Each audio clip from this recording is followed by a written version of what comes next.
Rahasia tersembunyi cerita Aladin. 1. Cerita sebenarnya. Siapa yang tak tahu cerita Aladin? Ya, Aladin dikenal dengan cerita seorang lelaki miskin yang luntang-lantung tinggal di jalanan bersama monyet kesayangannya. Pada suatu hari seorang penyihir menyuruhnya untuk masuk ke dalam sebuah gua yang berisi banyak emas.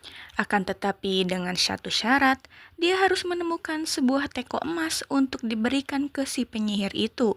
Baru dia bisa keluar dengan membawa banyak emas.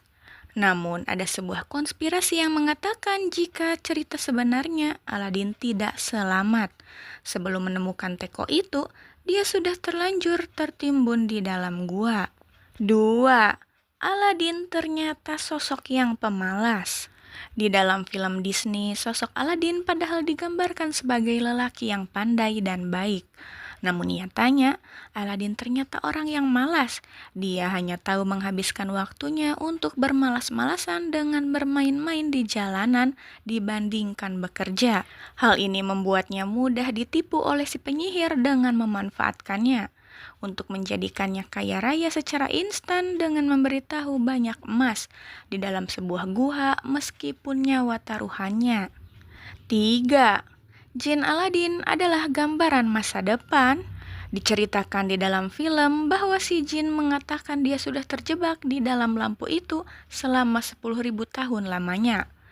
Nah, ada sebuah konspirasi yang mengatakan jika jin itu berasal dari masa depan, yang kemudian dia terjebak ke mesin waktu yang mundur 10.000 tahun ke belakang. Terbukti ketika jin itu pertama kali keluar dan melihat Aladin, dia mengatakan bahwa pakaian Aladin seperti orang yang hidup pada abad 20, yang berarti jin itu pernah hidup di zaman itu. Nah, barang-barang seperti karpet ajaib yang bisa terbang yang diberikan oleh jin itu dipercaya bahwa itu sebuah teknologi yang sudah ada di masa depan. 4. Aladin orang Tionghoa. Di dalam cerita terlihat cara berpakaian Aladin seperti orang Arab. Nama Aladin sendiri berasal dari kata Ala-ad-Din, yang berarti kemuliaan iman.